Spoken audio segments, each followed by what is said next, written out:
Agora eu vou mostrar pra vocês ali, gurizada, como é que tá ficando a chaminé ali do fogão e da lareira. Vamos lá?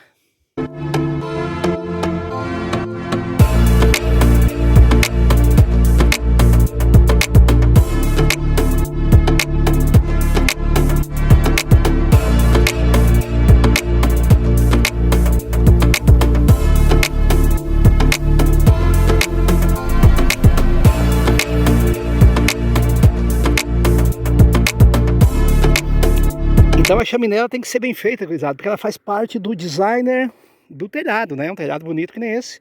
Aí o sujeito vem aqui e faz uma chaminé porcaria. Não, ela tem que ser padronizada também, a altura certa aqui, já passou do 8, tá? Eu fiz a mais alta para ela se destacar, quem vê lá de baixo.